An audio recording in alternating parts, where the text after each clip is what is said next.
You know when your guest is just jamming to something that you play on the station, you know this one is a jam. It's the sounds of Gaba Canal coming through with George Leslie as well as Russell Zuma.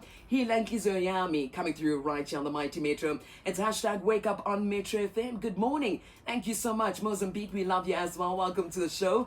Otherwise, it's time for us to jump into Property Explained, usually with Tim Akinusi.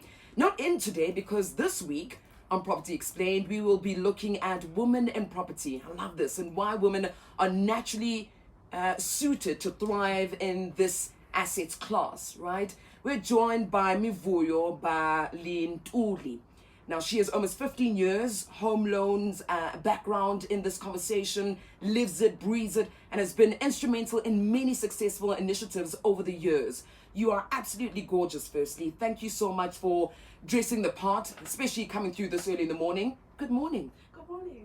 How are you? I'm very well, thank you. Thank you so much for joining us. And also, big ups to you for being 15 years in this space, the knowledge that you have. It only makes sense for us as ladies to listen to the kind of experience that you have to advise and impart and give to us. But what, in your view, is the biggest hurdle for women to get into the property market? What are we holding back on? What are we afraid of? Or what are we doing right?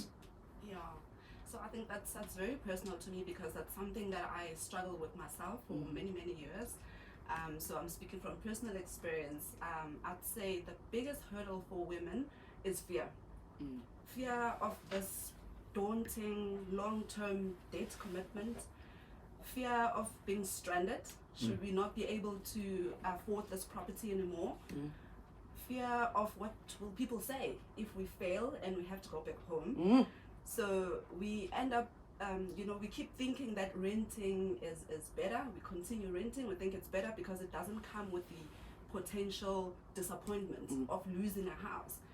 But the reality is, if you rent and you keep renting for 20 years, it's as good as buying a house for someone else. Bond, yes. Yeah. That's true. What would you say needs to be done to get more women involved in property? Yes, from a residential point of view, but also just as a business. Yeah. Sure. I think a lot can be done. A lot is actually happening.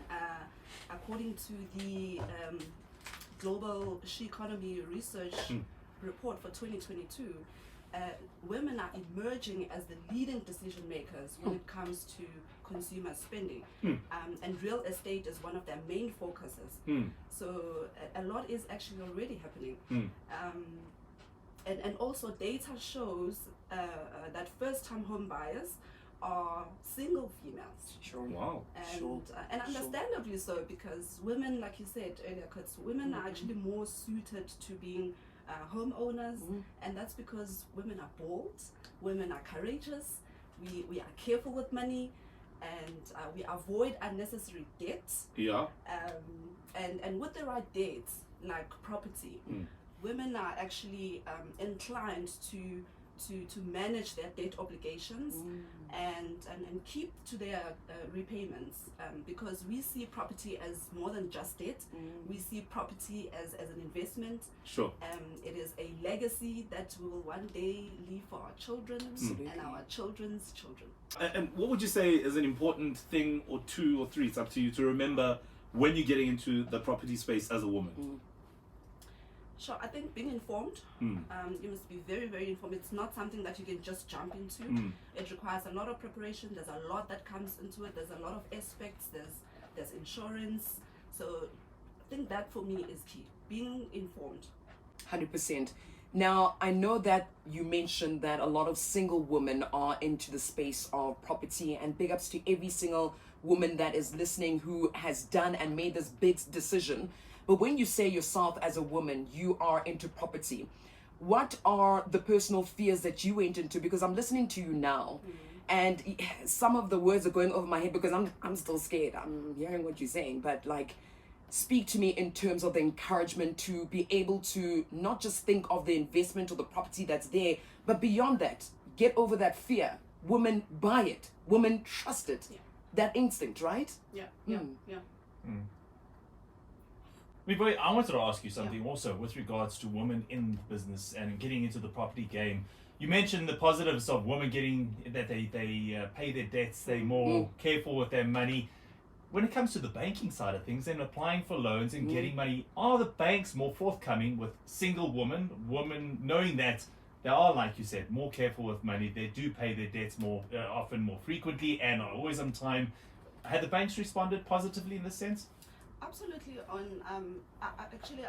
Recently I had an example of a single mom who was applying for a home loan, and we had to. Just in conversation, she mentioned that she runs a side hustle, and is selling chicken wings.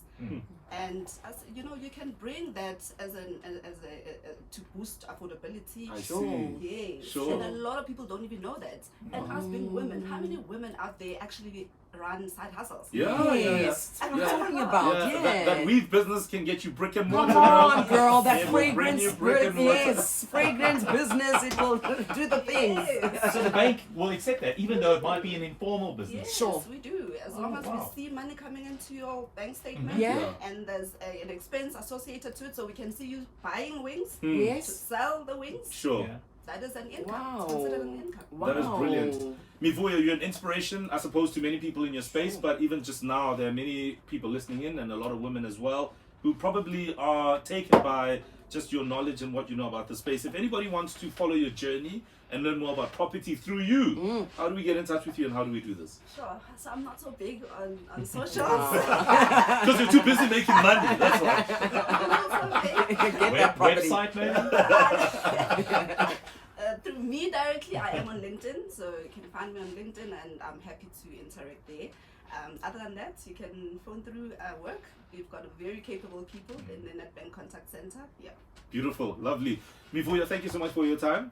And thank you for being a great inspiration to many people who are listening in right now. Thank you for having me. Done deal. Mivuyo Balintulo joins us, another phenomenal woman in property, and we hope you are really, really taken by our conversation. It's available as a podcast, so check it out on metrofm.co.za. It is 5 to 8.